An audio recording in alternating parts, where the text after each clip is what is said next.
विचारसागर विचारसागर ग्रंथामध्ये तरंग दुसरा आणि दुसऱ्या तरंगामध्ये आपला विषय सुरू होता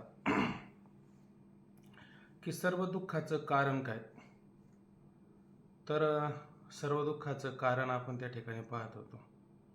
तर सर्व दुःखाचं कारण काय पाहिलं होतं, तर आत्मस्वरूपाचं अज्ञान त्या ठिकाणी कारण आपल्याला सापडलेलं होतं. मग या सर्व दुःखाची निवृत्ती कशी होईल त्याची परंपरा आपल्याला या ठिकाणी काल पाहिली होती आपण. मग ही परंपरा पाहता असताना संसार दुःखाला कारण काय सांगितलं, कारण मूळ कारण आपण त्याचा विचार करत असताना अज्ञान हे पाहिलं. तसं ह्या ठिकाणी आता असा विचार करायचा की ही परंपरा किंवा ही शृंखला सांगत असताना त्या संसार दुःखाला कारण काय सांगितलं होतं, तर शरीर सांगितलं होतं. कारण शरीर काय, त्याचं त्या ठिकाणी अधिष्ठान आहे. म्हणून या संसार दुःखाला कारण शरीर अधिष्ठान सांगितलेलं आहे. या शरीराच्या ठिकाणी सुखदुःख आपल्याला त्या ठिकाणी प्रतीतीला येत असतात किंवा रोगाधिक या ठिकाणी शरीराला येत असतात.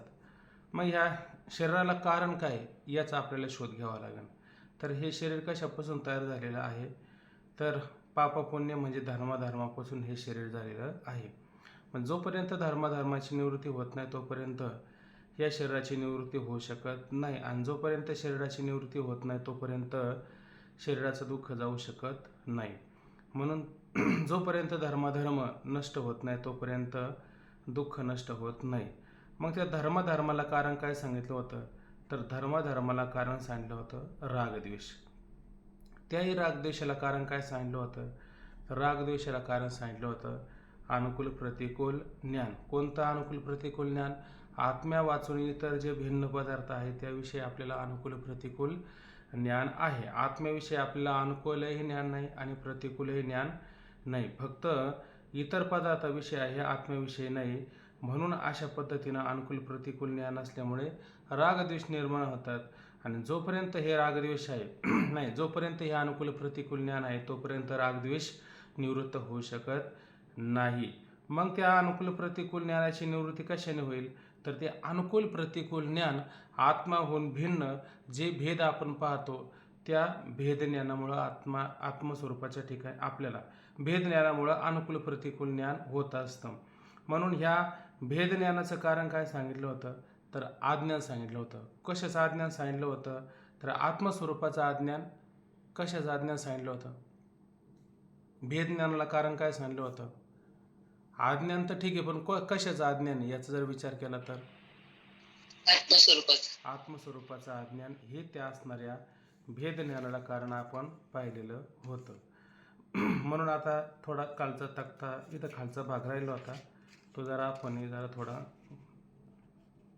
पटपट घेतला होता. जरा आता परत खाली पहा जरा थोडं. वर दाखवलेल्या परंपरेने संसारात जीव मात्र जी सर्व दुःखे प्रतीत होतात त्याचे मूळ कारण काय, तर आत्मस्वरूपाचं अज्ञान.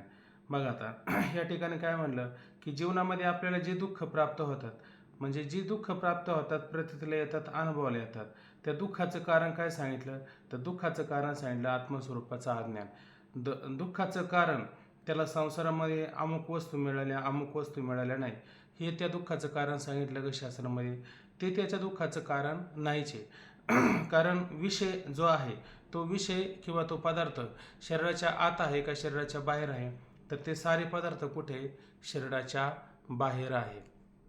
आणि त्या पदार्थाचं आपल्याला ज्ञान कुठं असतं, बाहेर असतं का आतमध्ये असतं, पदार्थाचं ज्ञान बाहेर असतं का आत असतं, पहा बरं.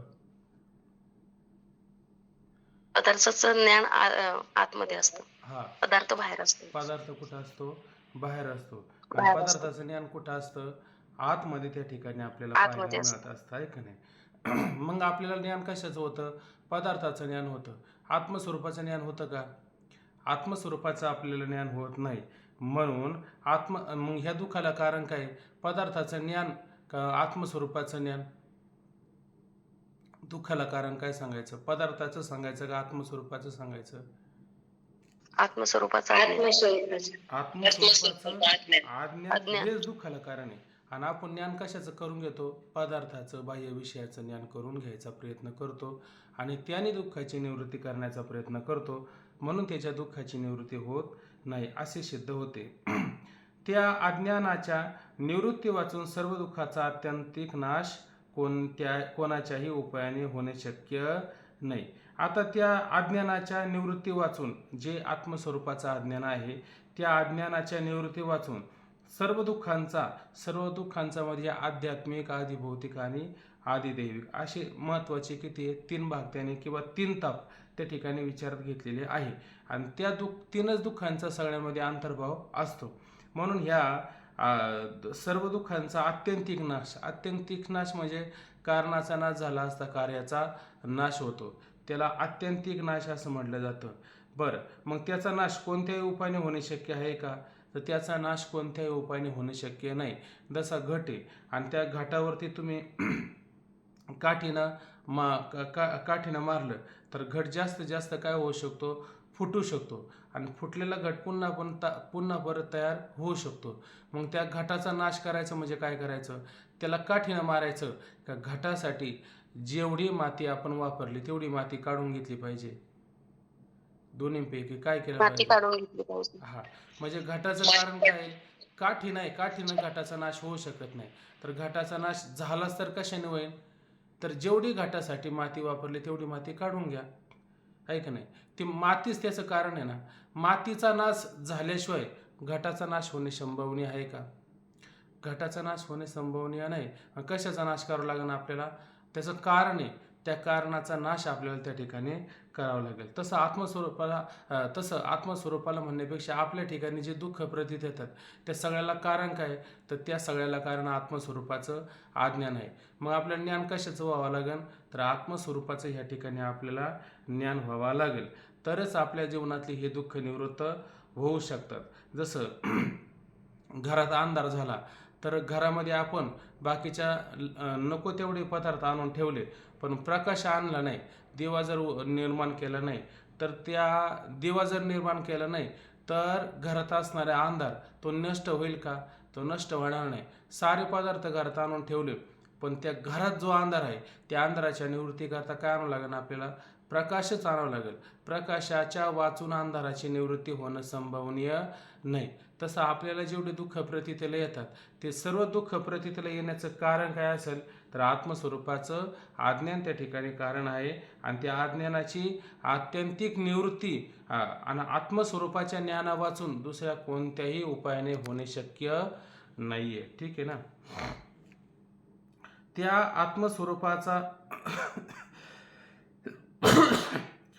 आत्मस्वरूपाच्या अज्ञानाचा नाश यथार्थ आत्मज्ञानानेच होईल. बघा आता काय म्हणले या ठिकाणी? आत्मस्वरूपाचं जे अज्ञान आहे त्याचा नाश कशाने होईल? तर यथार्थ आत्मज्ञानानेच होईल.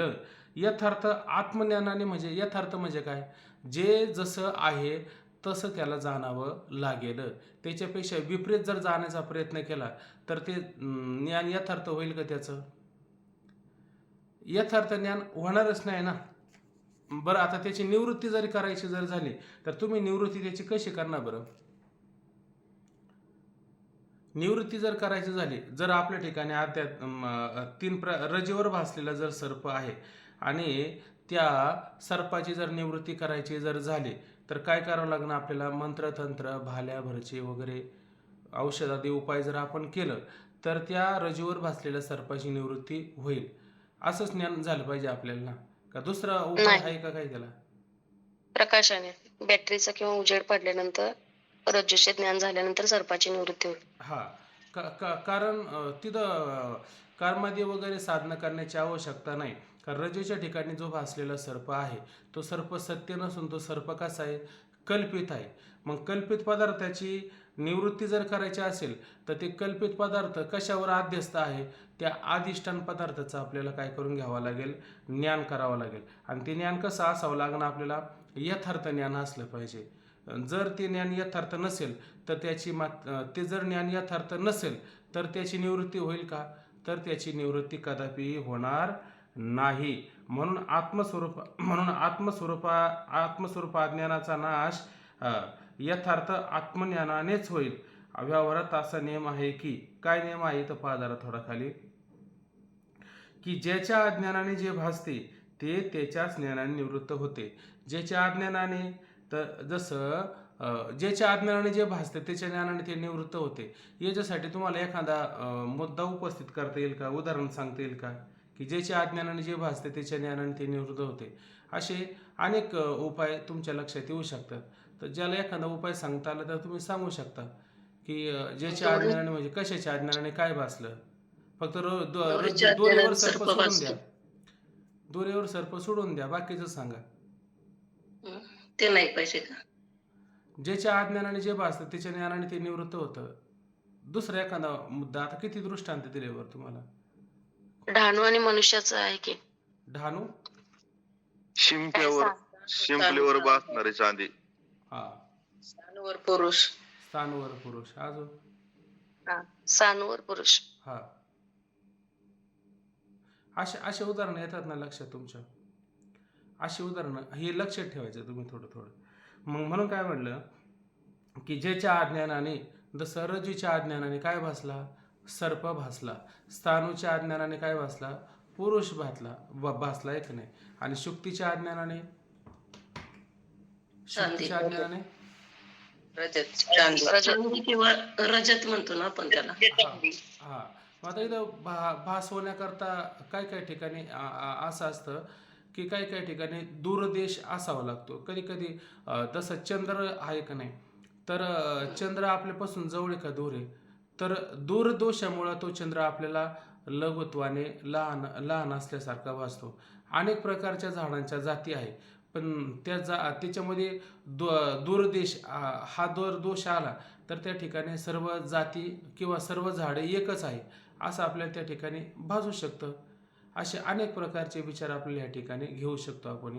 पण ह्या ठिकाणी महत्त्वाचं काय, की ज्याच्या अज्ञानाने, अधिष्ठान वस्तूच्या अज्ञानाने, आणि पदार्थ कोणता भासला, आद्यस्थ पदार्थ भासलेला आहे. मग आद्यस्थ पदार्थ का भासला, कारण कशाचं ज्ञान नव्हतं, अधिष्ठान पदार्थाचं ज्ञान नव्हतं. मग ज्याच्या अज्ञानाने जे भासतं, म्हणजे अधिष्ठान वस्तूच्या अज्ञानाने जे भासतं ते निवृत्त कशाने होईल, तर अधिष्ठान ज्ञानानेच निवृत्त होईल. अन्य दुसरा कोणताही जर उपाय करण्याचा प्रयत्न केला तर त्याने मात्र निवृत्त होणार नाही. म्हणून उदाहरण आपल्या नेहमीप्रमाणे, ज्याप्रमाणे दोरीच्या अज्ञानामुळे भासलेला सर्प तो दोरीच्या ज्ञानाने निवृत्त होईल. स्थानवर भासलेला पुरुष कशाचं ज्ञान व्हावं लागणार आपल्याला, तर मोरभूमीचं ज्ञान जर झालं तरी स्थानवर भासलेला पुरुष तो निवृत्त होऊ शकतो. अन्य कोणत्याही उपाय निवृत्त होऊ शकत नाही. आता हे ऐकूनही घेतलं आणि परत मान्य करून तुम्ही पुढे चालले, मग याचा अर्थ तुम्हाला चांगला पडला नाही. हा, हे लक्षात आहे ना. आणि बरं, मग ती दारी फक्त एक दोन लोकांनी घेण्यापेक्षा बाकीच्यांनी बोललं तर काय वावं वाटणार नाही. थोडं सगळ्यांनी बोलत चला ना वाटलं असतं. तुम्ही बोलायला हजर आहे का नाही मला माहित नाही. रामकृष्ण रे. हा, रामकृष्ण रे, आले का तुम्ही आता? हा, नाही आलोय मगाशीच. बरोबर. ते आकाशामध्ये जे ढगांचे आकार दिसतात त्या आकारामध्ये वेगवेगळ्या मूर्ती किंवा वेगवेगळ्या प्राण्यांचे हे दिसतात, ते कसं काय? ते भासतात तुम्हाला ना, ते एकसारखे आहेत का? हा, नाही बदल होतो त्याच्यावर. बदल होत राहतो ना. हो हो. ज्याप्रमाणे दोरीच्या अज्ञानामुळे भासलेला सर्प तो दोरीच्याच ज्ञानाने निवृत्त होतो, अन्य कोणत्याही उपायाने निवृत्त होत नाही, त्याचप्रमाणे आत्मस्वरूप ज्ञानाने आत्म्याच्या ठिकाणी भासणारी सर्व दुःखे यथार्थ आत्मज्ञानानेच म्हणजेच कशी मूल अज्ञानद्वारा निवृत्त होतील. पहा, त्याचप्रमाणे जसं वरती दोरीचं उदाहरण दिलं का नाही, अगदी त्याचप्रमाणे आत्मस्वरूप ज्ञानाने आत्म्याच्या ठिकाणी आत्मस्वरूप अज्ञानाने. हा, आत्मस्वरूप अज्ञानाने, हा पा लावायचं होतं का नाही, म्हणजे आत्मस्वरूपाच्या अज्ञानाने आत्म्याच्या ठिकाणी भासणारी सर्व दुःखे यथार्थ आत्मज्ञान रूपच आत्मस्वरूप ज्ञानानेच मूल अज्ञान निवृत्तीद्वारा. आता इथं मूल सांगत असताना मूल घ्या किंवा इथं मूळ घ्या. मूळ काय त्याचं, अज्ञान किंवा अविद्या त्या ठिकाणी आहे. त्या मूळ अविद्याची किंवा मूळ अज्ञानाची निवृत्ती झाली तरच ह्या दुःखाची निवृत्ती होईल. नाहीतर वास्तविक पाहिलं तर आत्मस्वरूपाच्या ठिकाणी दुःख किती बरं, आत्मस्वरूपाच्या ठिकाणी दुःखाला काहीतरी परिमाण मोजमाप अशा पद्धतीनं आपण पाहिलं होतं. किती आत्मस्वरूपाच्या ठिकाणी दुःख किती किती असू शकतं. आत्मस्वरूपाच्या ठिकाणी दुःख आपल्याच्या नाही ठिकाणी दुःखच नाही. आपल्याच्या ठिकाणी दुःखच नाही. पण तरी आपल्याला दुःख वाटतंय की नाही? भासतं आपल्याला. मग विचारसागर आपण का करतो? आपण दुःख आहे म्हणूनच विचारसागराचा विचार सुरू आहे ना. जर दुःख नसतं तर विचारसागरामध्ये तुम्ही प्रवृत्त झाले असते का? मग ज्या अर्थी दुःख आहे त्या अर्थी निवृत्तीसाठी आपण प्रवृत्त आहोत. मग आता कशाची निवृत्ती करायची आपल्याला? आत्मस्वरूपाचं अज्ञान. अज्ञानाची. अज्ञानाची निवृत्ती करायची. वृत्ती करायची. वास्तविक पाहिलं तर आत्मस्वरूपाच्या ठिकाणी दुःख कालत्रय आहे का? कोणत्या तरी एखाद्या काळामध्ये दुःख आहे का? बरं, नाही. लेश मात्र सुद्धा आहे का? कालत्रय नाही, लेश मात्र सुद्धा दुःख नाहीचे, आहे का नाही? तरी पण म्हणतात संसार दुःख मुळं चौकडी इंगळ, विश्रांती नाही कुठे, रात्रंदिवस तळमळ, काम क्रोध लोभ शून्य, पाठी लागले ओढाळ, कवना मी शरण जाऊ. हे सगळे तुम्ही म्हणता, याचा अर्थ काय? हे सगळं दुःख जे आहे आत्मस्वरूपाच्या अज्ञानामुळे दुःख वाटतं. एकदा आत्मस्वरूपाचं ज्ञान जर झालं तर त्याला दुःख वाटेल का? त्याला दुःख वाटणार नाही. याची निवृत्ती करायची असेल तर काय करावं लागेल? तर याची निवृत्ती करायची म्हणजे आत्मस्वरूपाच्या ठिकाणी आलेलं जे अज्ञान आहे त्या अज्ञानच त्या सगळ्या दुःखाला काय आहे? मूळ आहे. म्हणून कशाची निवृत्ती करायची? शरीराची निवृत्ती करायची. म्हणजे हल्लीचं हे शरीर काय करायचं? याला कुठंतरी कशातरी पद्धतीनं नष्ट करायचं. म्हणजे काय होईल? आपल्या आत्मस्वरूपाच्या ठिकाणी आलेलं जे अज्ञान आहे त्या अज्ञानाची शरीर नसलं नाही करायचं. शरीर असलं तरी चालेल ना. तेच शरीराचा काही दोष आहे का? शरीराचा काही दोष नाही. आत्मस्वरूपाच्या ठिकाणी अज्ञानाचं आवरण आले ते नष्ट करायचं. शरीर नष्ट काय होणार आहे? परत शरीर जन्माला येईल. मग हल्ली आता हे नष्ट केल्याच्या नंतर ह्या शरीराला कारण काय? पाप पुण्य धर्म ते संचितात साठलेलं आहे ना, ते पुढं आपल्याला पाहिजेच आहे. मग जोपर्यंत ते संचितामध्ये आहे तो आहे का नाही, म्हणजे संचिताची निवृत्ती झाली पाहिजे. खाली प्राप्त झालेल्या शरीराची निवृत्ती करून काय उपयोग आहे का? हे नष्ट झालं तर परत ते तयार होणारच आहे. मग त्याचं कारण काय? त्याचं कारण मूळ जाणलं पाहिजे. मूळ कारण जाणलं की अशा पद्धतीनं ह्या अज्ञानाची निवृत्ती होईल. आणि अज्ञानाची निवृत्ती झाली का तो काय करेल? परमानंदाचा निष्प्रतिबंधक आनंद त्या ठिकाणी घेऊ शकेल. म्हणून पहा, मूल अज्ञान निवृत्तीद्वारा निवृत्त होईल आणि दुःख संबंध रहित नित्यानंद स्वरूप जे ब्रह्म त्याची प्राप्ती होईल. आणि मग ते परमानंद कसं आहे? ते दुःख संबंध रहित आहे. सनकादिकांना नारद शरण गेले तेव्हा त्यांना कोणत्या विद्येचा उपदेश केला?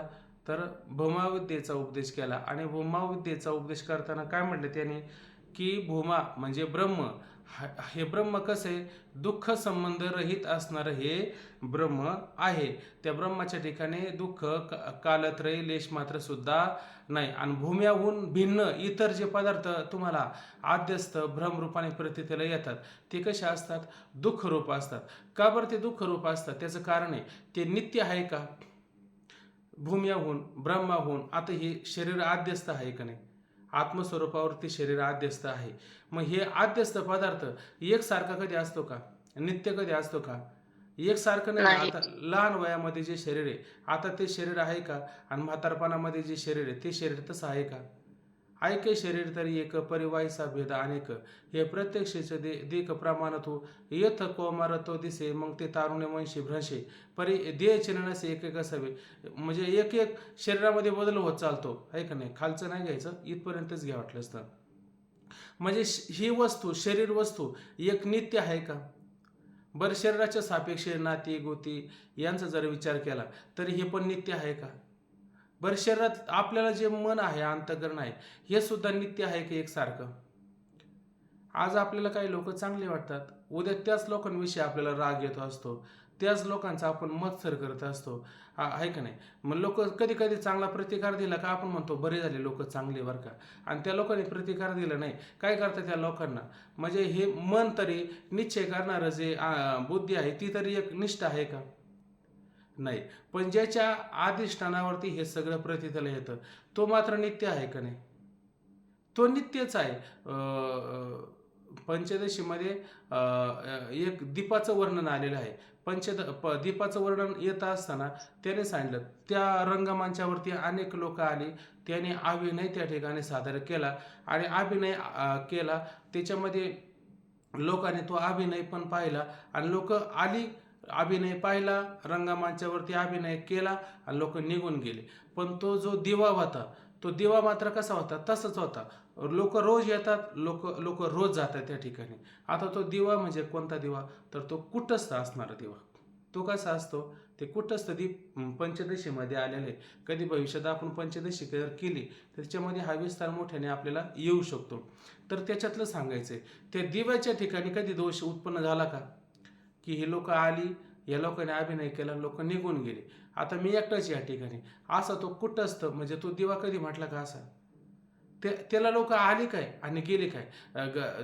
काहीतरी माऊली म्हणतात 5व्या अध्यायामध्ये उभी आलेली की घरामध्ये ना दिवा लावला आणि दिव्याच्या प्रकाशामध्ये सगळी कर्म झाली. दिव्याच्या प्रकाशामध्ये सर्व कर्म झाले. मग त्या दिव्याच्या प्रकाशात सर्व कर्म दीपाचे प्रकाशे ग्रहीचे व्यापार जैसे. घरामध्ये पाप उत्पन्न झालं आणि घरामध्ये पुण्य उत्पन्न झालं. पण हे पाप पुण्य कशामुळे उत्पन्न झालं? अंधारामध्ये तर कोणतंच कर्म घडत नव्हतं, पण दिव्याच्या प्रकाशामध्ये हे सारे कर्म घडले. पण त्याच्यात काही पुण्य कर्म घडलं आणि काही पाप कर्म घडलं, तर त्या दिव्याला पाप आणि पुण्य लागतं का? दिव्याच्या ठिकाणी पापही नाही आणि दिव्याच्या ठिकाणी पुण्य नाही. ब्रह्म न लिंपे त्या मेळे, कर्मा अकर्मा वेगळे.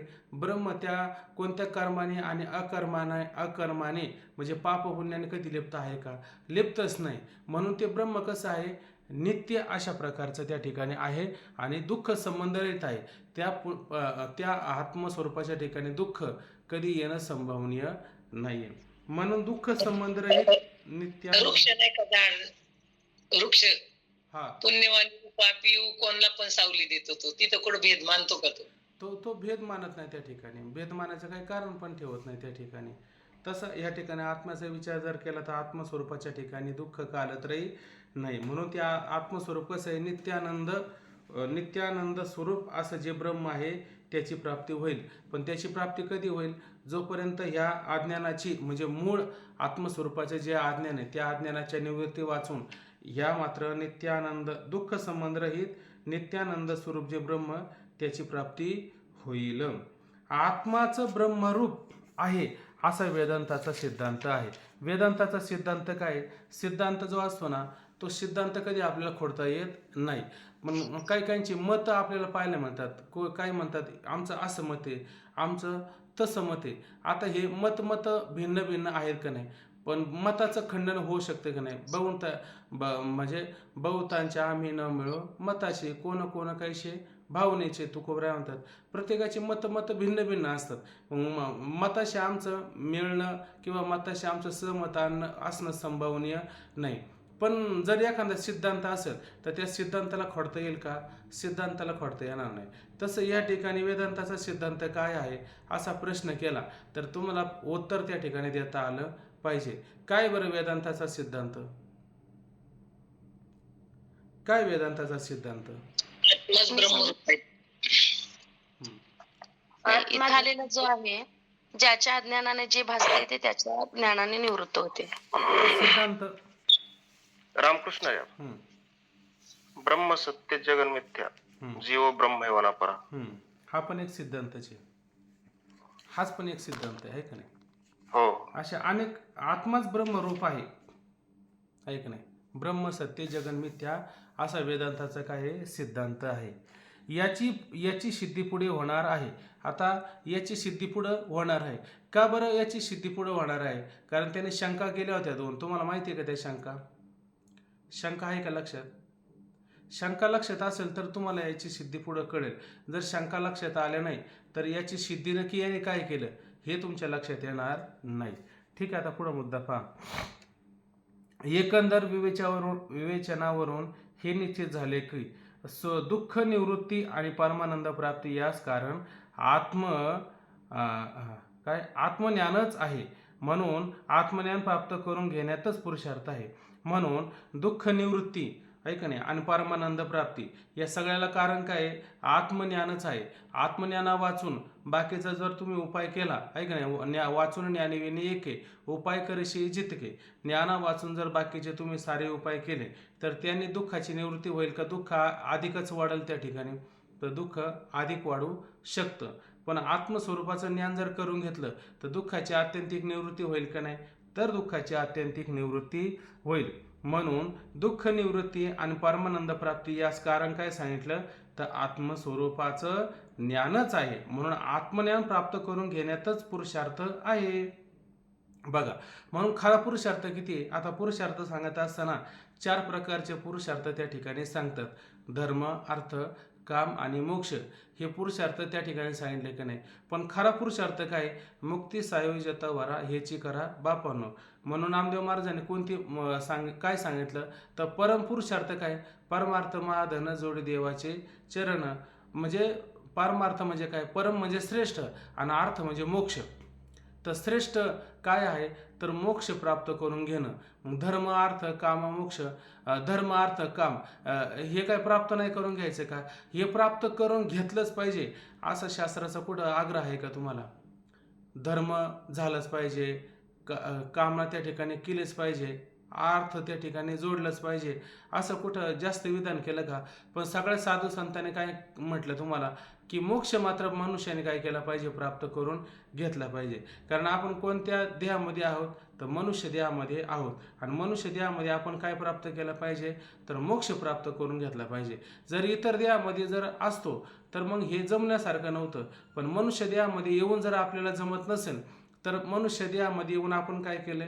तर मोठी या प्रकारे हानी केल्यासारखं होईल. पण आता ज्याला कळालं का नाही की आपल्याला बाकीचं काही प्राप्त नाही जरी झालं तर त्याच्यापासून काही आडून पडलेलं नाही, पण मोक्ष जर प्राप्त जर केला नाही तर मोठं आपलं काहीतरी आडल्यासारखं होईल की नाही? काय अडल्यासारखं होईल? कारण मनुष्य बहु केला फेरा येथे सापडला थारा. मनुष्य देह आयसा निध साधिले ते साधे सिद्ध. कारण मनुष्य देहामध्ये हे साध्य होईल का नाही? होईल देवाची म्हणती होती तरी का चित्ती न धरावे. जर तुम्ही म्हटले आम्हाला इंद्र व्हायचं तर इंद्र पण नाही होता यायचं का ह्या देहामध्ये? आहे का नाही? का शतेक जन्मा जन्मनी ब्रह्मकर्मा नाही. काय ज्ञान जे जयाच्या हाती तोचे समर्थ मुक्ती का शतमुख संपत्ती स्वर्गाची. आहे का नाही? म्हणजे एवढे यज्ञ केले का तुम्ही स्वर्गामध्ये इंद्रदेव होऊ शकतात. किंवा का शतेक जन्मा जन्मनी ब्रह्मकर्मा तोची करे ब्रह्मा आननो हे. म्हणजे 100 मनुष्य देह ब्राह्मणाचे धारण करायचे आणि त्याच्यामध्ये ब्रह्मकर्म करायचं. एवढं केल्याच्या नंतर तोची करे ब्रह्मा, तो ब्रह्मदेवच होणार. अन्य काय होईल का त्या ठिकाणी? होणार नाही. मग आणि जर तुम्ही म्हटले स्वर्गाला जायचं नाही, इंद्र लोकाला सत्य लोकाला जायचं नाही, आपल्याला नरकाला जायचं, तर नरकाला पण जाता येईल का नाही? सगळ्याला पण जाता येईल. आणि परत य लोकामध्ये यायचं म्हटलं तर य लोकामध्ये आपल्याला येता येऊ शकतं.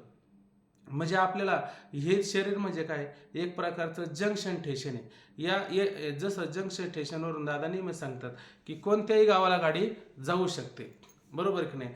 पण मग जर गाढवाच्या कुत्र्याच्या जर शरीराला गेलं तर तिथून गाडी जायची झाली तर कुठं जाऊ शकते गाडी?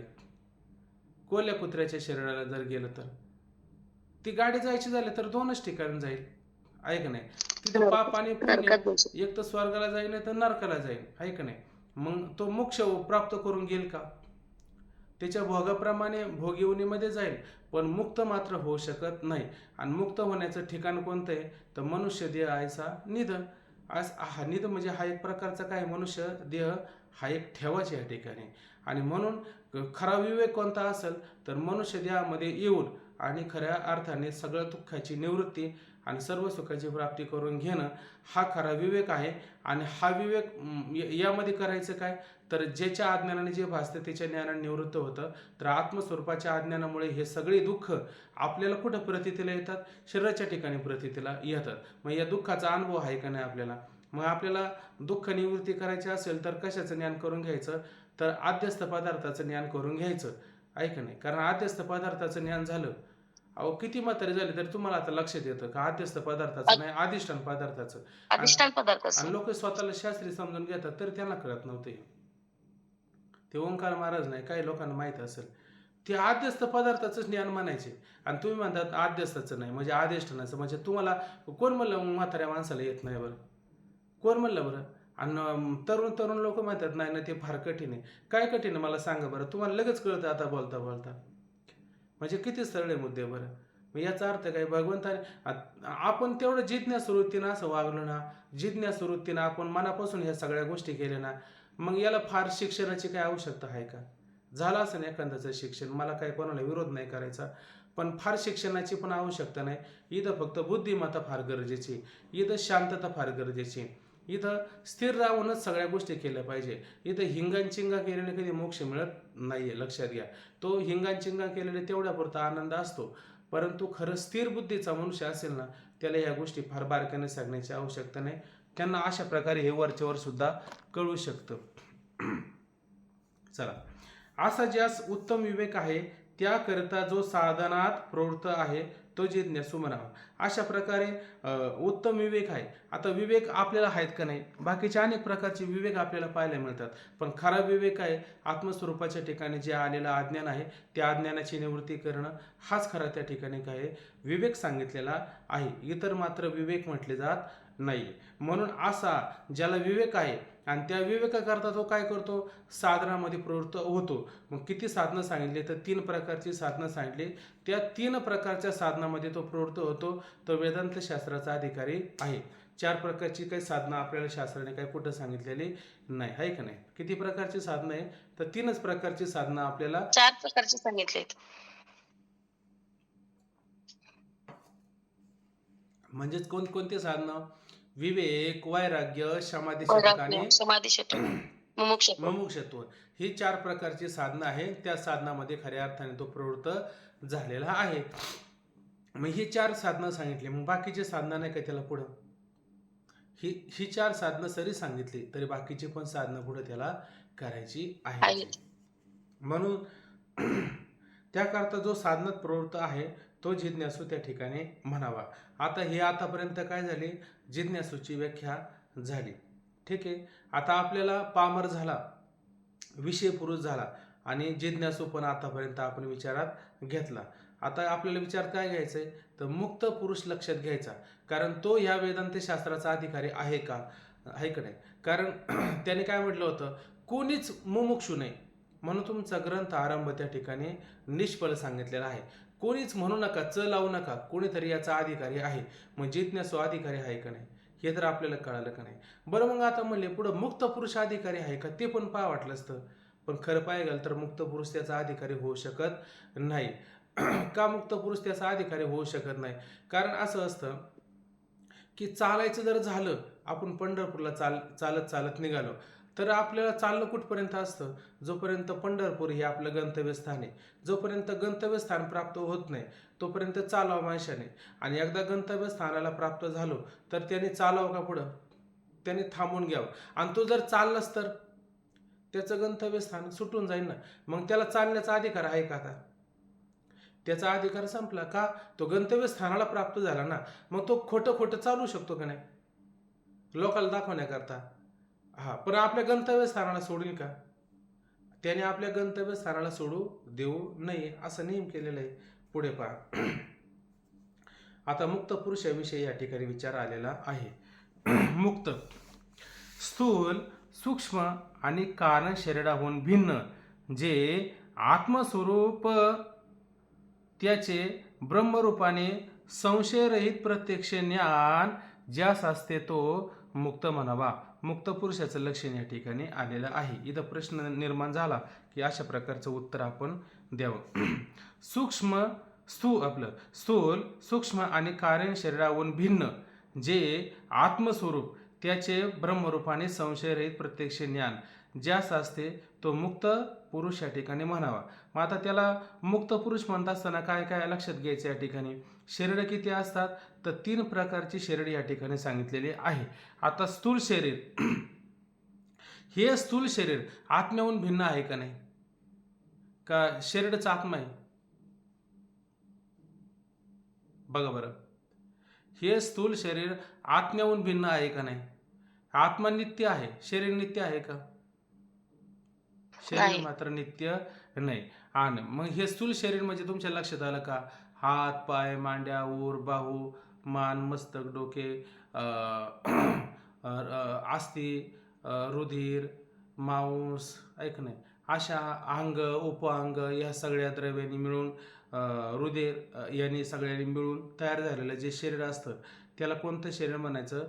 तर ते स्थूल शरीर असतं आणि ते अन्नापासून पुष्ट होणारे शरीर असतं, अन्नाने ते शरीर पोषलं जात असतं. तर ते असणारं स्थूल शरीर आहे हे शरीर सुद्धा कसं आहे, आत्म्याहून भिन्न आहे. मग मी शरीर आहे का मी आत्मा आहे? तर मी आत्मा आहे. मग ह्या शरीराच्या आतमध्ये पण एक शरीर त्या ठिकाणी सांगितलं जातं, ते म्हणजे सूक्ष्म शरीर असतं. ते सूक्ष्म का म्हटलं जातं? ते आपल्याला प्रतीतलं येतं का? ते शरीर आपल्याला दाखवता येतं का? स्थूल शरीर आपल्याला दाखवता येतं, पण हे सूक्ष्म शरीर आपल्याला दाखवता येत नाही. आता ते नाही. सूक्ष्म शरीराचा विचार ह्या ठिकाणी आलेला आहे. सूक्ष्म शरीर कशाला म्हणायचं? तर सूक्ष्म शरीर सांगत असताना पंच ज्ञानेंद्रिय, पंच कर्मेंद्रिय, पंच प्राण, मन, बुद्धी, चित्त, अहंकार किती झाले सगळे? पंच ज्ञानेंद्रिय, पंच कर्मेंद्रिय, पंच प्राण किती झाले बघा बरं? 5 तरी 15. आणि मन, बुद्धी, चित्त, अहंकार किती झाले आता?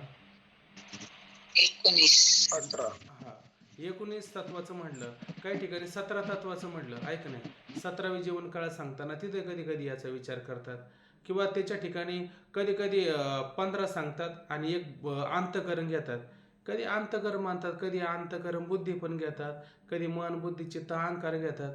मग ते 16चं म्हणलं, 17चं, 18चं, 19चं म्हणलं, तर ते सगळं काय सूक्ष्म शरीराचं आहे. नुसती एकच बुद्धी जरी घेतली तरी पण काम नाही होत का? कारण बुद्धी जर म्हटलं तर ती अंतःकरणाला सोडून आहे का? नुसतं मन जरी घेतलं तरी अंतःकरणाला सोडून आहे का? चित्त घेतलं तरी अंतःकरणाला, आणि नुसतं एकच अंतःकरण लक्षात घेतलं तरी काही वेगळं आहे का? ते सगळं कसं आहे, एकच त्या ठिकाणी विचारात घेतलं जात असतं. म्हणून आता तुम्ही म्हणाल पंच ज्ञानेंद्रिय, पंच कर्मेंद्रिय, पंच प्राण हे तर बाहेर आहेत, हे कुठं आतमध्ये? हे आतमध्ये आहे का? पंच ज्ञानेंद्रिय कुठे आहेत? पंच कर्मेंद्रिय, पंच प्राण कुठे आहे? कर्मेंद्रिय बाहेर आहेत. बरं, ज्ञानेंद्रिय, ज्ञानेंद्रिय कुठे आहेत? आत आहेत ते. आत आहे का? कान, नाक, डोळा, बाहेर आहे. त्वचा हे पण आपल्याला दिसतात की नाही? मग हे दिसतात हा, त्याचं आपल्याला. ज्ञान आत होते. प्राण बरोबर आहे. येतो जातो बाहेर, असं नाही का? आहे तर इंद्रिय बाहेर आहे पण ज्ञान आत आहे. त्याचं ज्ञान आतमध्ये होते. आता ऐका जरा 2 मिनिटं. तुम्हाला स्वप्न पडतं की नाही? स्वप्नामध्ये तुम्ही पळता की नाही? मग स्वप्नामध्ये पळता, पण जागृतीतलं शरीर तुमचं पळतं का? नाही पळत. मग त्या ठिकाणी तुम्ही जेव्हा पळता त्यावेळेस तुम्हाला कान, नाक, डोळे, हात, पाय, नाक, कान याच्यातलं काहीच नसतं का? असतं सारं. स्वप्नामध्ये पळताना काही नसतं का आपल्याला? कशाने पळतो आपण? लोटांगण घालत पळतो का पायावरच पळतो? पायावरच पायावरच पळतो. म्हणजे तिथं नवीन इंद्रिय आलीत का नाही? आलेत. ती इंद्रिय आहेत का नाही त्या ठिकाणी? मग ती इंद्रिय कोणती? ते पण आपल्याला हात, पाय, नाक, कान, पंच ज्ञानेंद्रिय, पंच कर्मेंद्रिय, पंच प्राण, मन, बुद्धी, चित्त, अहंकार सारं तिथं पण असतं का नाही? ते कोणत्या शरीरामध्ये सूक्ष्म असतं? शरीर. ते सूक्ष्म शरीर असतं. सूक्ष्म शरीर. आता तुम्हाला स्थूल शरीर नाही सांगितलं का मी? हात, पाय, कान, नाक, बाहू, मांड्या, पोटऱ्या, रक्त, मांस, हा अस्थी वगैरे हे सगळं सांगितलं ना. हे जे दिसतं का नाही हे स्थूल शरीर आहे. आणि सूक्ष्म शरीर म्हणजे काय? सूक्ष्म रूपाने ते स्वप्नामध्ये आपल्याला प्रतीतला येतच असतं, आहे का नाही? ते पण सूक्ष्म शरीर आहेच ना त्या ठिकाणी, हे पण लक्षात घ्या. हे स्थूल शरीर कळालं, सूक्ष्म शरीर कळालं, आणि कारण शरीर कशाला म्हणायचं? जे अज्ञान आहे. काय अज्ञान आहे? मी कोण आहे? मी ब्राह्मण आहे, मी क्षत्रिय आहे, मी शूद्र आहे, मी वैश्य आहे, मी अमुक जातीचा आहे, मी अमुक आश्रमाचा आहे का नाही? असं आपण स्वतःला म्हणून घेतो का नाही? असं कधी म्हणून घेतलं का? मी आत्मा सच्चिदानंद रूप आहे असं म्हणतो का कधी आपण आपल्याला? असं म्हणत नाही. म्हणजे आपल्याला कशाचं ज्ञान नाही? आत्मस्वरूपाचं ज्ञान नाही. आणि आत्मस्वरूपाहून बाकीच्या पदार्थाचं ज्ञान आहे का नाही? ब्राह्मण आहे, शूद्र आहे, वैश्य आहे, जातीचा, पातीचा, आश्रमाचा, हे आपल्याला ज्ञान आहे. मग हे सगळ्याचं काय? हे कारण हे अज्ञान नाही का? हे सगळ्याचं अज्ञान हे कारण नाही का? मग हे कोणतं शरीर आहे? हे कारण शरीर आहे, ऐक नाही. आता ते कोश आपण आता नाही विचारात घ्यायचे, कोश नंतर पाहू, वेळ थोडा राहिला आपल्याकडं. पण आता स्थूल, सूक्ष्म आणि कारण शरीराहून भिन्न जे आत्मस्वरूप आहे का नाही, आत्मा ह्या 3 शरीराहून भिन्न आहे का नाही. तर आत्मा अशा पद्धतीने ह्या 3ही शरीराहून कसा असतो, भिन्न असतो. त्याचे ब्रह्मरूपाने, म्हणजे काय बरं, त्या आत्म्याचे ब्रह्मरूपाने म्हणजे तो आत्मा कोण आहे, आत्माच ब्रह्म आहे ना. हा, आत्माच ब्रह्म आहे. आणि ते ब्रह्म कोण आहे, तर मी सोडून बाकीचे सगळे ब्रह्मच आहे. का मी आहे. मीच ब्रह्म आहे ना. आणि याच्यात काही त्याला संशय आहे का, नाही. त्याला कोणत्याच प्रकारचा संशय नाही. म्हणजे त्याला ज्ञान झाले आत्मस्वरूपाचं, पण त्याच्यामध्ये कोणता संशय आहे का, त्याला कोणत्याही प्रकारचा संशय नाही. त्याला प्रमाणा संभावना, प्रमेय संभावना, विपरीत भावना या तिन्हीचा पूर्णपणे काय झालेला आहे, त्याग झालेला आहे त्या ठिकाणी, आहे का नाही. म्हणजे संशय विवर्जित असणारं ते ज्ञान आत्मस्वरूपाविषयी त्याला प्राप्त झालेलं आहे. म्हणून आत्मस्वरूप त्याचे ब्रह्मरूपाने संशयरहित प्रत्यक्ष ज्ञान ज्यास असेल तो मुक्त म्हणावा. म्हणजे ज्यास ज्ञान आहे का, ज्ञान ते आत्मा मी आहे असं झालेला नाही. ज्ञान म्हणजे तो आत्मा मी आहे, तो आत्मा सच्चिदानंद रूप मी आहे असं तो वारंवार म्हणतो का, म्हणायचं पण सोडून दिले त्याने, म्हणायचं पण सोडून म्हणायचं सोडून दिलं आहे का नाही. कारण मी आत्मा असं जर म्हणेल तर त्याला भ्रम नाही का परत, त्याला भ्रमच आहे ना. तो का म्हणे अहम ब्रह्म, आड येऊ नेदी ब्रह्म. मी जर ब्रह्म आहे, एखादा जर डॉक्टर झाला आणि तो म्हणू लागला काय, अहो मी डॉक्टर झालो, चला कोणाला काय आजार असेल तर या, आम्ही तुम्हाला काय करू, नीट करू. तर लोक काय म्हणतील, तू लोकांना नीट करण्यापेक्षा आधी तुलाच नीट केलं पाहिजे, म्हणजे तुलाच डॉक्टरकडे नेलं पाहिजे असं. म्हणजे आता तो डॉक्टर नाही का, आणि लोकांना सांगू लागला नाही का मी डॉक्टर आहे, तर मग असं त्याला म्हणायची गरज आहे का, त्यांनी म्हणायची गरजच नाही. आणि असं जर तो म्हणू लागला तर काय होईल, परत तो भ्रमातच पडल्यासारखं होईल ना. तसं याला संशय रहिते, म्हणजे याला कोणता संशय भ्रम आहे का त्या ठिकाणी, कोणताही संशय नाही. मग तो लोकांना सांगतो का म्हणायला, किंवा तो म्हणतो का, तो मात्र अशा पद्धतीनं म्हणत नाही. म्हणून विचार केला तर अशा पद्धतीनं त्याला आत्मस्वरूपाचं ते ब्रह्म मी आहे अशा प्रकारचं ज्ञान झालेलं असतं. म्हणून त्याला काय म्हणावं, तर त्याला मुक्त असं म्हणावं. इथं जर प्रश्न केला तर अशा पद्धतीनं उत्तर येईल. या प्रकारे पुरुषाचे 4 प्रकार होतात. त्यापैकी पामर आणि विषय यांना जरी विचारद्रष्ट्या मोक्ष सुखाची इच्छा आहे, तरी ते विषय सुखात निमग्न असल्यामुळे त्यांना परम सुखाच्या ज्ञानाची कल्पनाच नाही.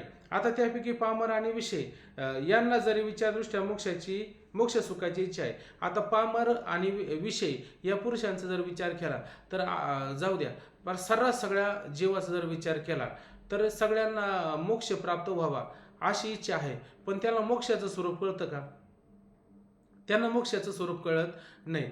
कोणाला असं वाटतं का, आपल्या ठिकाणी जे दुःख आहे हे दुःख आता कुठेतरी जीवनामध्ये यायला सुरुवात झाली. आता मला असं वाटतं दुःखाची निवृत्ती सगळ्यांनी केली ना, मलाही वाटतं दुःखाची निवृत्ती करावी, परंतु सगळं दुःख जाऊ नये, थोडं तरी दुःख माझ्या जीवनामध्ये राहिलं पाहिजे. कारण दुःख आमचा काय पूर्वीपासूनचा साथी आहे, आणि त्या साथीला किंवा आमच्या मित्राला आम्ही कसं काय सोडून देऊ, असं कोणी म्हणतो का. उलट दुःख जीवनामध्ये लेश मात्र सुधारावू नये, आणि सुख आम्हाला प्राप्त व्हावं. किती सुख प्राप्त व्हावं एवढं ठेवून तरी काय करायचं, सुखाचं आम्हाला थोडंफार आलं सुख तरी चालेल का, सगळं सुख मिळावं असं वाटतं आपल्याला सगळं. आणि हे कोणाला वाटतं, जिज्ञासूला वाटतं, मुक्ताला वाटतं, विषयाला वाटतं का, पामराला पण वाटतं. पाहायला गेलं तर सर्वांना वाटतं. सगळ्यांनाच वाटतं आहे का नाही. म्हणजे विषय पुरुष असेल तर त्याला सुद्धा वाटतं आपल्या जीवनातलं सगळं दुःख जावं आणि सर्व सुख आम्हाला प्राप्त व्हावं. विषय पुरुषाला सुद्धा तो प्रवृत्तच असतो. पामर पुरुष सुद्धा प्रवृत्त असतो, विषय पुरुष सुद्धा प्रवृत्त असतो. बरोबर आहे की नाही. काय, सगळं दुःख गेलं पाहिजे आणि सर्व सुख आम्हाला प्राप्त झालं पाहिजे. मग सगळं दुःख निवृत्त होणं आणि सर्व सुख प्राप्त होणं यालाच मोक्ष नाही म्हणत का, यालाच त्या ठिकाणी मोक्ष म्हणत असतात. म्हणून अशा पद्धतीनं त्यापैकी पामर आणि विषय यांना जरी विचारदृष्ट्या मोक्ष सुखाची इच्छा आहे, तरी ते विषय सुखात निमग्न असल्यामुळे त्यांना परम सुखाच्या ज्ञानाची कल्पनाच नाही. परंतु ते विषय सुखात प्रवृत्त नाही का, त्यांना असं वाटतं विषयामध्ये सुख आहे. खऱ्या अर्थाने खरं पाहायला गेलं तर आता वेळ होत चालला, पण खरं सांगा विषयामध्ये सुख आहे का, विषयामध्ये सुख नाहीच आहे. आला का नेटवर्क, आलं ना. आमचं नेट आवाज येत हा इथं कधी कधी जातं त्यामुळं. बर, विषय सुखात निमग्न असल्यामुळे त्यांना परम सुखाच्या ज्ञानाची कल्पनाच नाही. आता ते मुळात काय करतात बरं, दुःख निवृत्ती करता विषय सुखाचीच इच्छा करतात, बरोबर की नाही. त्यांना विषय सुखा वाचून दुसरं कुठेतरी सुख आहे त्याच्यामध्ये पण आपण प्रवृत्त झालं पाहिजे, त्याचा पण कधीतरी अनुभव घेतला पाहिजे, असा विचार त्यांच्या मनाला कधी शिवतो का? का शिवत नाही? कारण त्यांच्या ठिकाणी अशी विपरीत भावना झालेली आहे की त्या विपरीत भावनेमुळं, जसं तुकोबऱ्या म्हणतात, तुका म्हणे नाड पाप टाकी हित आड. जेव्हा त्यांचं हित व्हायचं असतं ना, ते पापच त्यांना अशा पद्धतीनं आडवं येतं. ते म्हणले काय लोकांना हे सकाळी उठून उद्योग करतात, आमच्या चांगल्या झोपा चालू आहे, हे झोपेमध्ये अशा पद्धतीनं विक्षेप करतात. याचा अर्थ काय? त्यांना असं वाटतं याच्यात सुखच नाही. सुख कशामध्ये खरं? तर ते म्हणतात विषयामध्येच खऱ्या अर्थाने सुख आहे. मग खरं मध्ये विषयामध्ये सुख आहे का विषय तिन्ही काळामध्ये दुःखानेच व्याप्त आहे? खरं पाहायला गेलं तर तिन्ही काळामध्ये दुःखाने व्याप्त आहे. कधी कधी मनुष्य स्वतःच म्हणतो की नाही, उलट आम्हाला आहे ना हे आदराष्टाने परंपरेने वडिलोपार्जित आम्हाला ह्या सगळी संपत्ती जरी प्राप्त झाली ना, तर याने आतापर्यंत आम्हाला कधी सुख दिलं नाही. उलट हे सुख नाही, हे सुख त्याचे दुःख, हे सुख नसून खरं दुःखच आहे. मग याच्यामध्ये प्रवृत्त होण्यात काही अर्थ नाही. परंतु आता ह्या पामर आणि विषय पुरुषांना मान्य आहे का? त्यांना मात्र मान्य नाही. आणि उपाय काय करतात? विषय सुखाचाच उपाय करतात आणि त्या दुःखाची निवृत्ती करतात. ते सत्संगामध्ये कधी येतात का? तर ते सत्संगामध्ये अशा प्रकारे येत नाही. पाहता, विषय सुखात निमग्न असल्यामुळे त्यांना परम सुखाच्या ज्ञानाची कल्पनाच नाही. म्हणून परम सौख्य प्राप्तीची साधने सत्संग व सत्शास्त्र श्रवण यामध्ये त्यांची प्रवृत्ती होत नाही. म्हणून आता या ठिकाणी परम सौख्य, परम म्हणजे श्रेष्ठ असणारं, सौख्य म्हणजे सुख काय? परम सौख्याची प्राप्ती कशाने होणार आहे? तर सत्संगाने त्या ठिकाणी होणार आहे. कारण सत्संगामध्ये गेलं तर त्या ठिकाणी पारावर बसलेली चर्चा होते का? सत्संगामध्ये सत्संगामध्ये जसं ज्ञानोबराय तुकोबराय एकत्र आले तर ते म्हणतील का, बरं ह्या वर्षी आता किती कांदे, किती बटाटे, किती वांगे लावल्यात, किती एकर शेत केलं तुम्ही, पाण्याची काही तरतूद वगैरे आहे का? असं ते विचारतील का एकमेकाला? ते असं विचारणारच नाही ना. माझी जीवाची आवडी पंढरपुरा नेले गोडी, त्यांच्या डोक्यात एवढाच विचार असेल ना, बरोबर की नाही. मग सत्संगामध्ये काय विचार असेल बरं? तुकोबराय म्हणतात की नाही, त्या दिवशीच अभंग झाला होता, संत समागम एखाद्या परी व्हावे त्याचे द्वारी श्वान यती. म्हणजे संत समागम एखाद्या वेळेस तुम्हाला एखाद्या प्रकाराने जर होत असेल तर काय झालं पाहिजे आपण त्याच्याद्वारे? श्वान यती म्हणजे कोणत्या जातीचं झालं पाहिजे आपण? कुत्र्याच्या जातीचं झालं पाहिजे. कुत्र्याच्या जातीचं का व्हावं? गाढवाच्या जातीचं का होऊ नये त्याच्या दारात? कायम जागृत असतो कुत्रा. कुत्रा जागृत असतो, कुत्रा तटस्थ असतो, ऐक नाही. त्याला थोडा जरी आवाज झाला तर तो सावध होतो की नाही? तो सावध होत असतो. तसं सत्संग कुठं सुरू झाला की आपण काय करायचं, सगळं बाकीचं हातातलं टाकून द्यायचं आणि पहिलं काय करायचं, सत्संगाला जाऊन बसावं. सत्संगामध्ये काय होत असतं? सत्शास्त्र श्रवण होत असतं.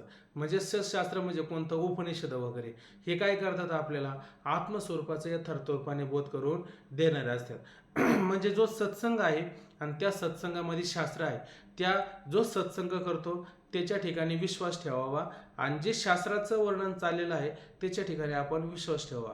अशा पद्धतीनं दोन्हीच्या ठिकाणी विश्वास ठेवला तर त्या विश्वासालाच काय म्हणतात? श्रद्धा म्हणतात. आणि ज्ञान कोणाला प्राप्त होतं? श्रद्धावान पुरुषालाच ज्ञान प्राप्त होतं. श्रद्धावान लभते असं म्हटलं जातं. मग श्रद्धावानालाच अशा पद्धतीनं ज्ञान प्राप्त होतो आणि तोच त्या ठिकाणी काय होत असतो? जीवनमुक्त अशा प्रकारे होत असतो. म्हणून परम सौख्य प्राप्तीची साधने सत्संग व सशास्त्र श्रवण आहे. यामध्ये त्यांची प्रवृत्ती होत नाही. आणि यामध्ये त्यांची प्रवृत्ती होते का? त्यांना हे आवडतं का? सत्संग शास्त्र हे त्यांना आवडत नाही. त्यांना जर म्हटलं ना, हे बघा आता ज्ञानेश्वरीचं पारायण करायचे, 5,000 रुपयाची बक्षीस लावली आणि एखादा कधीच ज्ञानेश्वरीमध्ये प्रवृत्त होत नसेल त्याला 1,00,000 रुपयाचं बक्षीस आहे. ते काय म्हणतात, तुम्ही आम्हाला 1,00,000 रुपये देण्यापेक्षा आम्ही तुम्हाला 10,00,000 रुपये देतो, फक्त हे गावामध्ये कटकट ठेवू नका, तिकडे कुठं तर लांब घेऊन जा. आहे का नाही? असं काय करतात ते? तिटकारा करतात ते. म्हणजे त्याच्यामध्ये ते प्रवृत्त आहे का? त्यांना हात सुद्धा लावा वाटतो का, करू सुद्धा वाटतं का? करू वाटत नाही. का करू वाटत नाही? तुका म्हणे कर्म बळीवंत गाडे आणि सर्व निधी मागे पुढे त्या. त्याचं कर्मच इतकं, पाप कर्म इतकं बलवान असतं का त्याला हे अशा प्रकारे करू देत नाही. आणि शिवाय तो मनुष्य देहामध्ये असतो तरी पण कर्म मात्र किती बलवान असतो. म्हणून मनुष्याने सगळ्याला बियावं. पण कशाला? आपले दादा नेहमी सांगतात मनुष्याने कशाला बियावं म्हणले? कशालाच बिवू नये म्हणले, पण पापाला बियावं. पापकर्म करायला बियावं माणसाने. कारण एकदा पापकर्म झालं की ते असं काय करतं, सारखं हिताच्या आडवं पडत असतं. म्हणून त्यांची प्रवृत्ती होत नाही. आता दुःख निवृत्ती करता ही त्यांची शास्त्र श्रवणामध्ये प्रवृत्ती होत नाही. आता त्यांच्या दुःख निवृत्ती करता सुद्धा काय, त्यांची शास्त्र श्रवणामध्ये प्रवृत्ती होत नाही. कारण ते दुःख निवृत्ती करता औषधादी अन्य उपाय करण्यामध्ये प्रवृत्त असतात. आता त्यांच्या जीवनामध्ये आध्यात्मिक, आधिभौतिक आणि आधिदैविक असे 3 प्रकारचे दुःख असतात की नाही. आणि त्या दुःख निवृत्ती करता ते कशात प्रवृत्त होत असतात? आध्यात्मिक दुःख असेल तर काय करायला पाहिजे? आधिभौतिक दुःख असेल तर काय करायला पाहिजे? आधिदैविक दुःख असेल तर काय करायला पाहिजे? आध्यात्मिक दुःखाच्या निवृत्ती करता काय उपाय करतात ते बरं? गेलं विसरून. झालं, विसर पडला आता. का ग येतो का नाही, केला येतो कुछ नाही. मग एवढे दिवस पाठ चाललंय आपलं, काय चाललंय नक्की? नाही येते पण बाकीचे सांगू दे. हे औषध आहे. औषधादी उपायाने कोणत्या दुःखाची निवृत्ती होते? आध्यात्मिक. आध्यात्मिक आहे का नाही? मंत्रतंत्राने कोणत्या दुःखाची निवृत्ती होते? आधिभौतिक. का दैविक दुःखाची? आधिदैविक. दैव दुःख. आधिदैविक. हा. दैविक आधी. आणि भाल्या भरच्याने कशाची निवृत्ती होईल? भाले भरचे, दंडादी, शस्त्रादी, भौतिक दुःखाची निवृत्ती आहे. मग हे सगळे व्यावहारिक लौकिक उपाय आहे का नाही? आधिभौतिक. हा. ह्या लौकिक किंवा भौतिक व्यावहारिक दुःखाची. उपायाने काय करतात? ह्या दुःख निवृत्ती करतात ते तयार झालेले असतात. पण दुःख निवृत्तीचं मूळ कारण कुठे ते शोधतात का ते मात्र शोधत नाही.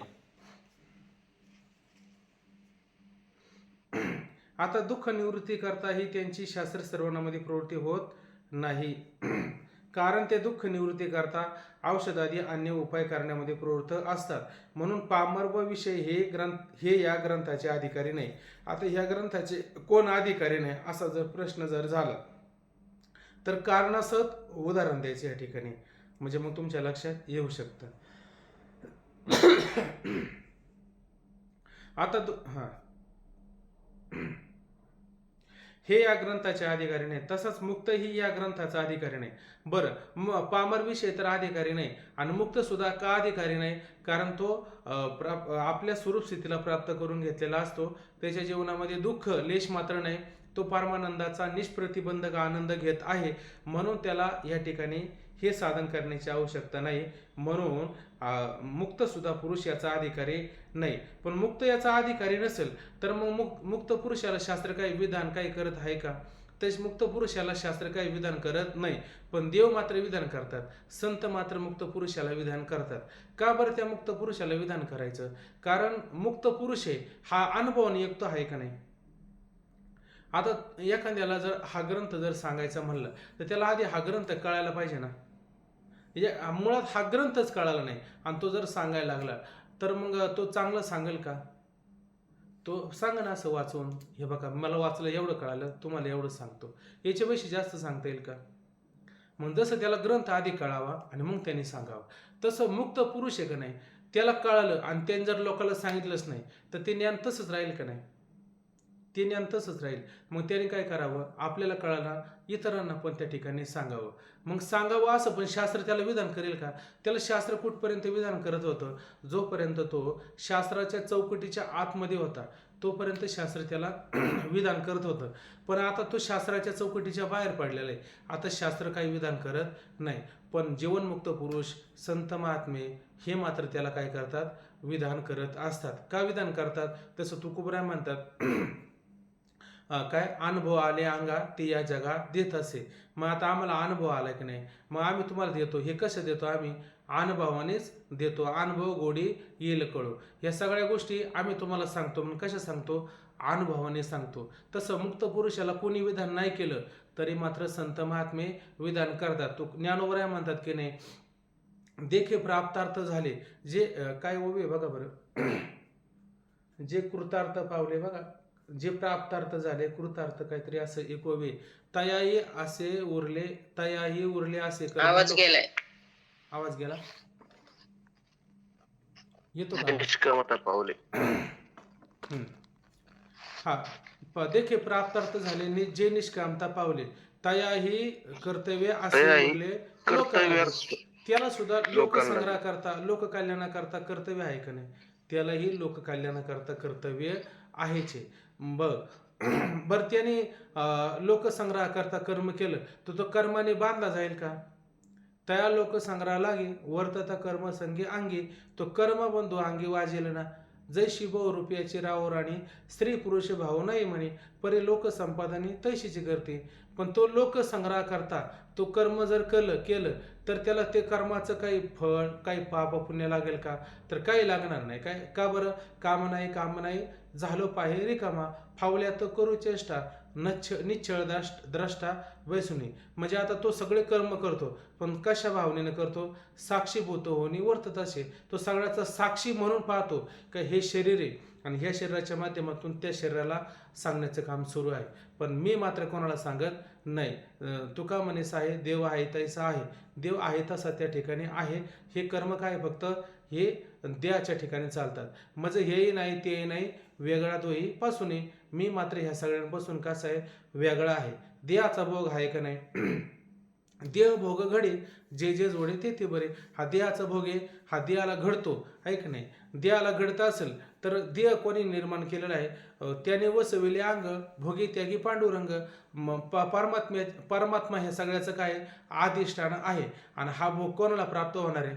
आद्यस्थ पदार्थाला का अधिष्ठान पदार्थाला? तर अधिष्ठान पदार्थाचा हा भोग आहे. माझा मात्र याच्याशी तीळ मात्र संबंध नाही असा तो साक्षीभूत होऊन अशा पद्धतीनं काय करतो असतो? वर्तन करत असतो. म्हणून शास्त्र त्याला कोणत्या प्रकारचं विधान मात्र करत नाही.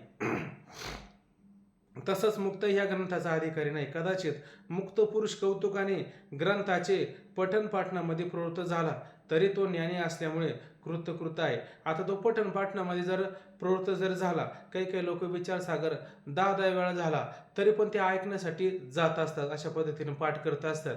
आणि समजा कोणी पाठ सांगायला जर नसला तर कधी ते पाठ सांगायचं काम सुद्धा अशा पद्धतीनं करत असतात. म्हणजे पठण पाठणामध्ये प्रवृत्त झाले. आपल्याला असं वाटतं हे शिकायला आले की काय? शिकायला नाही, उलट ते शिकवतात. आणि असं मोकळं जर बसलं तर मोकळं मन सैतानाचं घर. कधी मोकळं बसून सुद्धा आपल्याला काय होतं? मनामध्ये नको ते विचार राहतात. माऊली म्हणतात की नाही, देखे प्राप्त पुरुषे इंद्रिय लाळलेली जरी कौतुके, तरी आक्रमेला जाणं दुःखे सांसारिक. आहे का नाही? म्हणजे प्राप्त पुरुष जरी झाला आणि अशा पद्धतीनं कौतुक आणि इंद्रियाचं गोड कौतुक जर करत बसला तरी तो परत अधोगतीला जाऊ शकतो की नाही? जैशी नाव थोडी टाकेता जरी वरपडे वय दुर्वाता. ऐक नाही, पार नदीचा नाव अगदी किनाऱ्याला येऊन खेटलेली, पण कदाचित तुम्हाला आता किनाऱ्याला येऊन पडलो, आता काही काळजी करायची काम नाही. आणि समजा वाऱ्याचा चांगला सोसाट्याचा वारा आला तरी ती नाव पाण्यामध्ये पलटू शकते. तसं प्राप्त जरी झाला, ऐक नाही, तरी पण अशा पद्धतीनं पुन्हा अधोगतीला जाऊ शकत नाही का? पुन्हा अधोगतीला ते जाऊ शकतात. मग हे बाकीचं करण्यापेक्षा ग्रंथाचं अध्यापन केलं तर काही नुकसान आहे का? उलट आपला निश्चय होतो ना त्याच्यामध्ये. म्हणून ते पठण पाठणामध्ये त्या ठिकाणी काय असतात? प्रवृत्त असतात. पण शास्त्राने काही विधान केलं का त्यांना? शास्त्राने मात्र कोणतं विधान केलेलं नाहीये. ग्रंथाच्या पठण पाठणामध्ये प्रवृत्त झाला तरी तो ज्ञानी असल्यामुळे कृत आहे. कृत म्हणजे काय? एकदा जी वस्तू प्राप्त झाल्याच्या नंतर पुन्हा काही प्राप्त करायचं शिल्लक राहत नाही, त्याला कृत्य अशी अवस्था म्हटले जाते. त्यास किंचितही कर्तव्य राहत नाही व शास्त्र त्यास कोणत्याही कर्तव्याचे विधान करत नाही. त्याला कोणत्या प्रकारचं कर्तव्य राहिलं का? काम नाही. आता कोणत्याही प्रकारचं कर्तव्य राहिलेलं नाही तरी पण शास्त्र त्यास कोणत्याही कर्तव्याचे विधान करत नाही. म्हणून शास्त्र अशा पद्धतीनं हे कर्म करा ते कर्म करा असं मात्र कोणत्याही प्रकारचं विधान त्याला कधी करत नाही. तरी पण ते काय करतात? जनकाधिकाप्रमाणे आपापलं कर्तव्य कर्म करत असतं, आहे का नाही? येथं वडील जे करते तया नामधर्म ठेविती येरतेची अनुष्ठिती सामान्य सकळ हे ऐशे असे स्वभावे म्हणून कर्म न सांडावे विशेष आचरावे लागे संती देख पाजन कधिक कर्म जाता अशक न सांडता मोक्ष सुख पावत झाले. जनकधिकाने आपलं कर्म टाकून दिलं का? नाही दिलं, पण मोक्ष सुखाला प्राप्त झाले नाही का? मोक्ष सुखाला प्राप्त झालेलेच असतात. मग शास्त्राने काही विधान केलं का? शास्त्राने कोणतंही विधान केलं नाही, तरी पण आपापले कर्तव्य कर्म ते करतच राहतात. म्हणून तोही या ग्रंथाचा अधिकारी नाही. म्हणून ग्रंथाचा मुक्त पुरुष का अधिकारी नाही, तर याचं हे एक पण कारण लक्षामध्ये घ्यायचं. आता राहत्यापैकी राहिला जिज्ञासू, त्याच विषयाच्या ठिकाणी तुच्छ बुद्धी असून परम सुखाची आणि अत्यंत दुःख निवृत्तीची तीव्र इच्छा आहे. आता जिज्ञासू पुरुष आहे, याला काय ह्या जिज्ञासू पुरुषाला विषयाच्या बाबतीत विचार जर करायला गेला तर तो काय म्हणला की हे सगळे विषय आहे, हे सगळे दुःखाने व्याप्त आहे आणि तिन्ही कालामध्ये दुःख देणारे आहेत. अशा पद्धतीनं ते विषय कसे तर हे सगळे दुःखाने व्यापलेले आहेत आणि त्याला पक्की त्या ठिकाणी काय झालेली आहे, जाणीव झालेली आहे. ऐक नाही. म्हणून परमसुखाचे आणि अत्यंत दुःख निवृत्तीची तीव्र इच्छा आहे. म्हणून तो आता सुखाच्या मागे न जाता तो काय कशाच्या मागे लागलेला आहे, तर त्याला परमानंदाचं सुख प्राप्त झालं पाहिजे आणि दुःखाची आत्यंतिक निवृत्ती झाली पाहिजे, असे त्याच्या अंतःकरणामध्ये काय आहे, तीव्र असणारी बळकट इच्छा आहे. ती ज्ञाना वाचून प्राप्त होणे शक्य नाही. आणि ते कशाने प्राप्त होणार आहे, तर ज्ञानानेच प्राप्त होणार आहे. ज्ञाना वाचून अन्य जेवढे काही उपाय केले त्या उपायाने मात्र ती प्राप्त होणार नाही. आता अशा सत्संगतीने त्यास उत्तम विवेक प्राप्त झालेला आहे. आणि हा विवेक त्याला कशाने प्राप्त झालेला आहे, तर पारावर बसून हातपाय मोकळे सोडून गप्पा मारल्या म्हणजे अशा पद्धतीनं त्याला हा विवेक प्राप्त झालेला असतो. ऐक नाही का?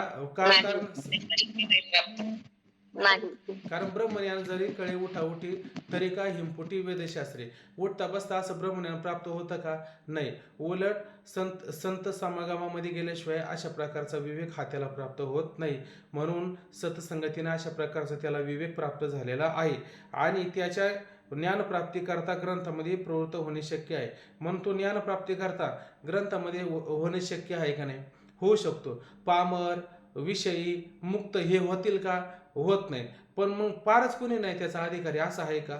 असं मात्र नाही. मग ग्रंथाचा अधिकारी नाही असं म्हणणं शक्य नाही. म्हणून ज्ञानप्राप्तीकरता ग्रंथामध्ये प्रवृत्त होणे शक्य आहे. म्हणून फक्त जिज्ञासूच या ग्रंथाचा अधिकारी आहे. जिज्ञासूच का या ग्रंथाचा अधिकारी आहे? त्याच्या मनामध्ये तीव्र बळकट इच्छा आहे. काय मी उद्धार पावेन, काय कृपा करेल नारायण, ऐशे तुम्ही सांगा संतजन, करा समाधान चित्त माझे. काय हे खंड येईल कर्म, पारुषेतील धर्माधर्म, का सयाने ते कळे वर्म, म्हणून श्रम वाटत असे, का चिंता वाटत असे, असं काहीतरी म्हटलं आहे का नाही? काय बरंच मोठं त्याच्यामध्ये वर्णन आलेलं आहे. आता मला ते आठवत नाही. पण आयशी चिंता करी सदा सर्व काळ, रात्रंदिवस तळमळ. अशी चिंता त्याला सतत लागलेली, रात्रंदिवस त्याची काय तळमळ मात्र अशा प्रकारची लागलेली आहे. पुसावेशी हिचे वाटे जे जे भेटे तयाशी, देव कृपा करेल माझं काय लाज राखेल. ऐक नाही. मग देव माझ्यावर कधी कृपा करेल? ऐक नाही. मला ह्या सगळ्या संसार बंधनातून मी कधी मुक्त होईल? मी काय झालो? मी संसाराच्या तापाने पूर्णपणे तापलेलो आहे. संसाराच्या तापे तापलो मी देवा, करिता या सेवा कुटुंबाची. या कुटुंबाची सेवा करता करता मी अगदी तापून गेलेलो आहे, मी अगदी शिनून गेलेलो आहे. म्हणून तुझे आठविले पायी ये होतो माझे माई पांडुरंगे. म्हणून तुझ्या मला चरणाची आठवण झालेली आहे. आता हे पांडुरंगे माये, आता लवकर ये आणि मला काढावे जळीत आगीतून. ह्या जळजळत्या संसार रूपी निखारे आहेत, या निखऱ्यातून मला काय कर, बाजूला कर. अशी त्याच्या अंतःकरणामध्ये काय सतत अशा प्रकारची तळमळ लागलेली आहे. अशी ज्याला तळमळ लागलेली आहे त्याला म्हणायचं जिज्ञासू. आणि कोणाला जिज्ञासू म्हणायचं नाही? ज्याला म्हणावं लागतं बळच, येता का, बसता का, घेता का. त्याला जर म्हटलं ना तर तो किती काळापर्यंत टिकू शकतो? झाले तर 4-2 पाठ ऐकू शकतो. 5व्या पाठाला काय म्हणणार आहे तो? म्हणून आग लागली, मला हे काही कळतंय नाही आणि माझं सारं डोक्यावरून जातं. असे आता त्या दिवशी दादाने विचारलं, असे बहुतेक लोक आहे, तुम्ही त्यांना करा तयार. मला काय तयार करता? ते काय बेडकाला सोन्याच्या खुर्चीवर ठेवलं तर कुठं उडी मारतो? परत डबक्यातच उडी मारतो. म्हणून याचे पुष्कळ अधिकारी नाही. कारण सुरुवातीला पाठ सुरू होताना भरपूर लोक आले होते. आहे का नाही? तैशी प्राप्तीच्या पहिले तरी नाही, तैशा आस्तीच्या महापुरी रिगता ती कोटीवरी. कोटेवरी पाठ सुरू झाला का अनेक जण उड्या घालतात, आहे का नाही? पण प्राप्तीच्या पहिले तरी म्हणजे 7व्या तरंगापर्यंत कोणीतरी एखादा निघतो. किती निघतात काय माहिती आता. काही लोक मग दोष काढायला सुरुवात करतात, ती काय येतीच नाही, ती अमुकच नाही. अरे बाबा, तुम्हाला जसं आहे तसं आम्हाला पण आहे. सगळ्याला सारखंच आहे ना, का वेगळं असतं काही? प्रत्येकाला आपापली कर्म असतात, अमुक तमुक. पण आपण प्रयत्न केला नाही पाहिजे का? ते मी असं स्वामी ब्रह्मानंदगिरींचं ऐकलं, त्यांना ग्रंथ शिकायचा होता. पण ते ग्रंथ शिकत असताना बांधावर बसून ग्रंथ शिकले म्हणे. म्हणजे एका शेतकऱ्याने त्यांना ग्रंथ सांगितला. म्हणजे मग बाकीची सगळी कामं जसं इकडचं पाणी तिकडं सोडून दिलं की तिकडं पाणी जाईपर्यंत घ्या ग्रंथ आणि बसा ऐकायला. म्हणजे मग अशा पद्धतीने शिकावं लागतं. ग्रंथ काय सहजासहजी प्राप्त होतो का आपल्याला? हे ज्ञान काय असं देरे हारिंग खाटल्यावरी असं असतं का? याच्यासाठी स्वतः 8 तास केला. तुम्ही जर 8 तास नाही केला, तुम्ही जर आग्रह नाही केला, तर मग सांगणाऱ्याला सुद्धा काय वाटतं, जाऊ दे आता किती सांगते या लोकांना. हे मात्र अजून अधिकारी झालेले नाही. याचे अधिकारी झाले का मग त्यांना अशा पद्धतीनं आपण सांगू शकतो. म्हणून आता लक्षात काय लक्षात आलं की ग्रंथाचा कोणीच अधिकारी नाही असं जे म्हटलं होतं, परंतु हा मुद्दा त्याचा खोडून काढला की ग्रंथाचे मात्र अधिकारी आहे. कोण अधिकारी नाही? पामर अधिकारी नाही, विषय अधिकारी नाही आणि मुक्त पुरुष अधिकारी नाही. याचा अधिकारी कोण आहे? तर जिज्ञासू मात्र याचा अधिकारी आहे. पण कोणता जिज्ञासू? तीव्र इच्छावान जिज्ञासू हा याचा अधिकारी आहे. लोकांना पण जिज्ञासा आहे ना, मला ज्ञान प्राप्त व्हावं, मला व्हावं. कोण देणार तुम्हाला आयतं आणून? मग तो साधनामध्ये प्रवृत्त झालेला आहे. तीव्र इच्छा अंतःकरणामध्ये ज्याची आहे तो मात्र या ग्रंथाचा अधिकारी आहे. म्हणून सिद्धांत मताने अधिकाऱ्याचा संभव आहे. हा विषय आपल्या या ठिकाणी पूर्ण झाला. आता अधिकारी झाल्याच्या नंतर आपल्याला कोणता मुद्दा पाहावा लागेल बरं पुढं? आता अनुबंध आहे का लक्षात? का घेतो का असं नाही ना? काय अधिकारी झाल्याच्या नंतर काय पाहिजे आपल्याला पुढं? आता काय माहिती काय पाहिजे? विषय पाहिजे का? कारण आपण पहिल्या तरंगामध्ये याचा विस्तार किती केलता? थोडाच केलता ना. आता काय करायचं आपल्याला? विस्तार जास्त करायचा आहे. पुढं अगदी पहिल्या तरंगात संक्षिप्त स्वरूपात सांगितलं, आता त्याचा विस्तार इथं दुसऱ्या तरंगामध्ये चांगल्या विस्ताराने विचार करायचा आहे. आता तो विचार आपण उद्याला करू. आता वेळ झाली, थांबून घेऊ. ओम पूर्णमदः पूर्णमिदं पूर्णात् पूर्णमुदच्यते पूर्णस्य पूर्णमादाय